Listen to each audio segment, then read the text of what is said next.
hidup dari utang. Salah satunya adalah adik gua. Jadi adik gua bukan karena berutang terus kemudian menjalani hidupnya dengan utang, itu bukan ya. Tetapi dia mengambil utang untuk cari kerja dengan menjadi seorang driver gokar. Dia keluar dari kerjaannya, kemudian gue pikir dia bakal nyari kerja lagi. Ternyata justru malah kebalikannya. Dia mungkin terlalu pede untuk langsung ngambil cicilan mobil dan ngerasa bahwa dengan menjadi driver gokar dia akan mendapatkan banyak gitu. Dia kurang hati-hati di situ. Dia berpikir bahwa bakal bisa dia cicil. Awalnya dia cicil itu sekitar 6 juta per bulan, karena dia ngerasa bahwa menjadi driver gokar tuh masih bisa dia kumpulin, dia masih bisa sisain dari apa yang dia dapat. Ternyata perjalanan ada pandemi, terus kemudian juga terjadi penurunan keuntungan yang diberikan kepada driver gokar, dan bingung mau nyalain siapa. Akhirnya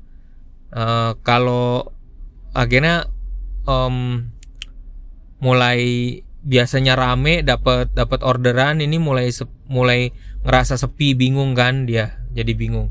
Cicilannya nggak sanggup lagi 6 juta per bulan. Akhirnya dia diam-diam tanpa ngobrol dengan gue lah, karena memang itu haknya dia untuk milih gitu ya. Akhirnya dia milih langsung di iniin lagi ya. Dia berutang lagi, digadaikan lagi, di sekolahin lagi suratnya supaya bisa ringan lagi menjadi 3 jutaan lebih lah selama 3 juta lebih per bulan. Dengan resiko seperti biasa, kalau biasanya makin gede biasanya jangka waktunya pendek, makin kecil cicilannya jangka waktunya akan panjang.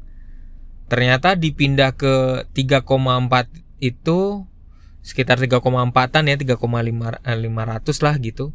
Ternyata itu aja masih belum bisa nyicil secara teratur ya, untuk berkomitmen gitu. Nah, jadi intinya sebenarnya dia nggak mampu gitu. Kalau cuman ngandelin jadi driver gokar, dapat orderan juga jarang, nggak seperti dulu. Di awal-awal dia berpikir bisa, ternyata salah prediksi gitu. Mungkin terlalu pede juga. Gue istilahnya bahasa Inggris mungkin misplaced confidence gitu ya. Terlalu salah naruh rasa percaya diri di tempat yang salah gitu.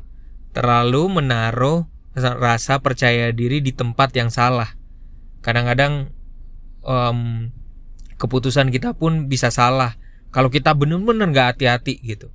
Harusnya dia bisa cari kerja gitu, tapi yang dia pilih justru malah menjadi driver gokar. Mungkin bebas dari tekanan, dia lebih bisa. Terus kemudian juga mungkin saat itu situasinya kalau bingung ya cari kerja gitu, sedangkan udah punya anak gitu, bingung gitu dia harus cari apa.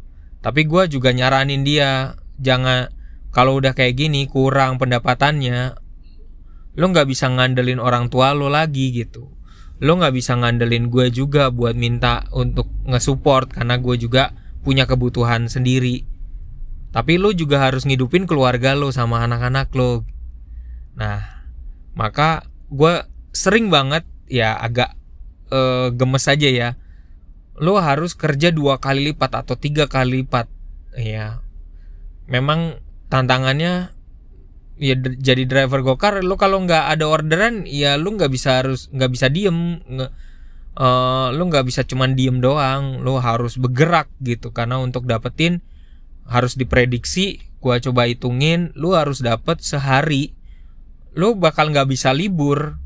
maka sehari itu lo harus kerja dan mendapatkan sekitar 200 atau 300 per hari. Bahkan di Sabtu Minggu lo harus kerja, lo harus dapat duit.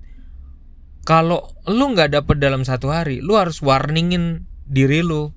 Kalau lo mau nyantai-nyantai ya udah, hidup lo ya begitu-begitu aja. Kadang-kadang adik gue terus kemudian bilang, kok hutangnya nggak selesai-selesai lah. Ya iyalah, butuh proses. Keputusan lo ambil di awal, lo ngutang jauh lebih banyak, tapi lo nggak mau sabar gitu. Lo nggak mau berproses, lo maunya kenikmatan apa yang lo dapat gitu. Nah, memang nggak mudah ya mengubah mindset ini, tapi harus digenjot. Harus lo harus banyak berdoa jadinya. Lu harus banyak berdoa kepada Tuhan. Buat teman-teman yang lagi mengalami juga kayak adik gua kayak gini, ya lu harus banyak berdoa, fokus, ya lakukan dengan yang terbaik, striving for excellence, fokus gitu, fokus. Kalau lu kurang pendapatannya, maka lu harus cari pendapatan yang lain. Bagaimanapun caranya, entah lu ngurus SIM, lu ngurus STNK, kalau memang lu di bidang mobil ya. Terus atau enggak jual apa, lu harus bisa. Lu harus kerja lebih keras gitu. Karena ada resiko dimana lu harus membiayai anak dan istri juga gitu. Jadi gak bisa diem. Istri juga harusnya gak boleh diem. Gak cuman nunggu aja gitu. Gak bisa. Lu harus kerja dua-duanya. Karena gue juga bilang kayak gitu. Gak bisa, kalau lu nunggu berdua, lu cuman menunggu dan menunggu, ya hasilnya begitu-begitu aja. Kesannya jadi lu sebenarnya nggak nampakin kerja kerasnya. Gua sendiri juga belum melihat mengeluarkan potensi yang maksimal gitu. Sayang banget sebenarnya. Tapi ya itu sebuah resiko yang harus dijalanin. Karena harusnya waktu pas muda itu dia sebenarnya bisa kerja, cuman mungkin nggak gampangin ya, anak muda ya kan, ngerasa nggak perlu, yakin aja sama apa yang dijalanin, terlalu pede gitu, misplaced confidence. Jadi selalu hati-hati kalau ada kita memiliki bakat-bakat kayak gini nih. Maka di gua coba gini, terus kemudian gua coba bantu caranya kita supaya bisa disiplin. Kalau lu ada duit, lu harus masukin di tabungan, atau enggak lu harus nyisain tetap. Bagaimanapun caranya lu harus nyisain di tabungan gitu. Seberat apapun lu harus jalanin, karena lu ada resiko yang harus lu hadepin. Bahkan cicilannya dengan 3 juta lebih itu tadi, dia harus nyicil masih 2 tahun lagi. Lu bayangin kan perjuangan. Masa suruh gue yang bayar gitu. Dia waktu masa pandemi dia ngutang ke ibu karena dia nggak bisa bayar gitu. Maka kalau mentor gue waktu pas gue diskusi, mentor gue bilang, ya asetnya dijual aja, kemudian cari kerja yang benar gitu. Asetnya dijual, kerja yang benar. Kalau aset dijual, dia harus memperhitungkan bahwa ada pengeluaran yang harus dia bisa simpen untuk 3 bulan lah, untuk dia cari kerja. Dengan begitu nggak ada beban utang. Kalau dia nggak mau lepas mobilnya, ya udah hidupnya berpatokan pada utang, gitu. Tapi ketika gua tanya, kenapa lu nggak mau ngelepas mobil lu? Karena itu mimpinya dia, pengen punya mobil, gitu. Jadi bermimpi pengen punya mobil, tapi sebenarnya nggak mampu. Nah, gitu. Sekali lagi ya, nggak mampunya karena nggak ada pemasukan yang konsisten. Pengen punya mobil tapi nggak ada pemasukan yang konsisten. Ini menurut gua, iya, ini hidup kadang-kadang ya jadinya hidup dari utang gitu ya. Hidupnya harus hidup dengan utang. Jadi dia harus menjalani kehidupan, biayai anaknya, biayai istrinya, tapi dengan kondisi berhutang. Dan hutang itu bisa membebani pikiran loh, gitu. Makanya selalu gue bilang ke adik gue, jaga kesehatan, jangan ngebut-ngebut, fokus, jaga kesehatan lu, jangan mabok-mabok, Lo jangan begadang-begadang. Lo ada tanggung jawab. Gara-gara keputusan yang lo ambil dari awal, sehingga lo nggak bisa seenaknya terhadap tubuh lo, terhadap keinginan lo. Jadi nggak bisa gitu. Lo untuk sementara sampai mobil selesai ya nggak bakal bisa lo jalan-jalan santai-santai. Jadi susah gitu. Jadi gemes kan gue sendiri jadi cerita. Iya. Jadi buat teman-teman sekali lagi yang mengalami kondisi yang sama, pesan moral apa yang bisa kita tangkap ya? Kalau lo punya utang dan lo sebenarnya nggak mampu, nah lo jual aset-aset lo untuk ngelunasin utang itu dan memulai jangan hidup dengan utang gitu. Atau enggak, pilihan keduanya ya lo akan menjalani hari-hari lo dengan bayang-bayangan utang itu. Dan terjadi kan sama adik gue gitu. Dan dia juga kadang-kadang pusing, kok utangnya nambah. Ya kadang-kadang gue jujur aja, gue juga karena kasihan, gue kadang-kadang gue juga bantuin bayar gitu.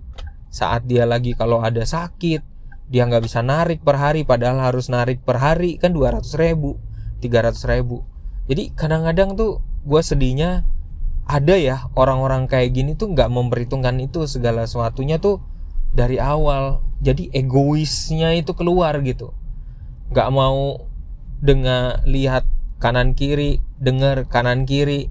Jadi egoisnya keluar gitu.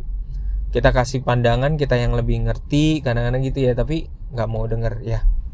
Di sini sih kadang-kadang gue berhadapan dengan adik gue yang ya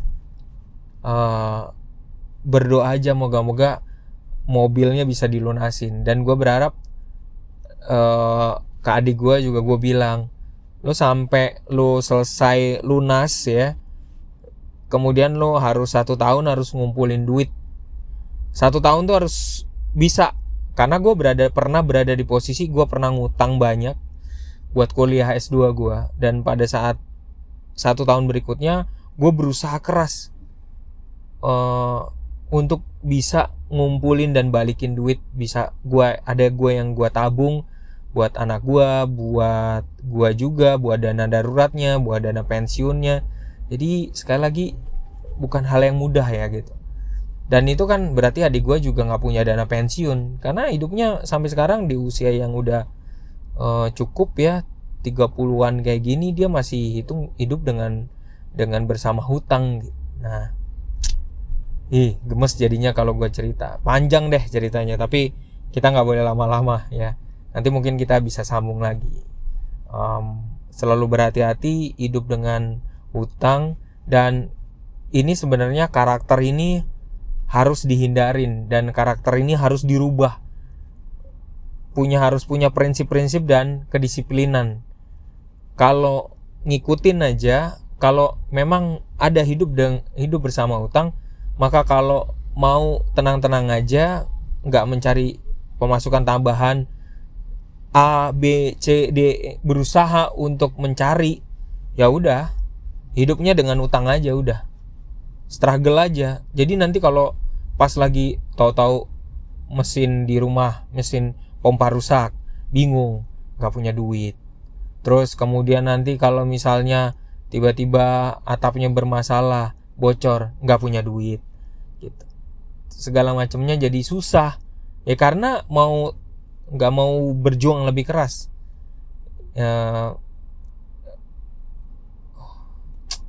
Yes. Gue rasa gitu dulu ya. Thank you, selamat malam, terima kasih telah mendengarkan podcast gue. Salam dari gue, Lembut Ambon.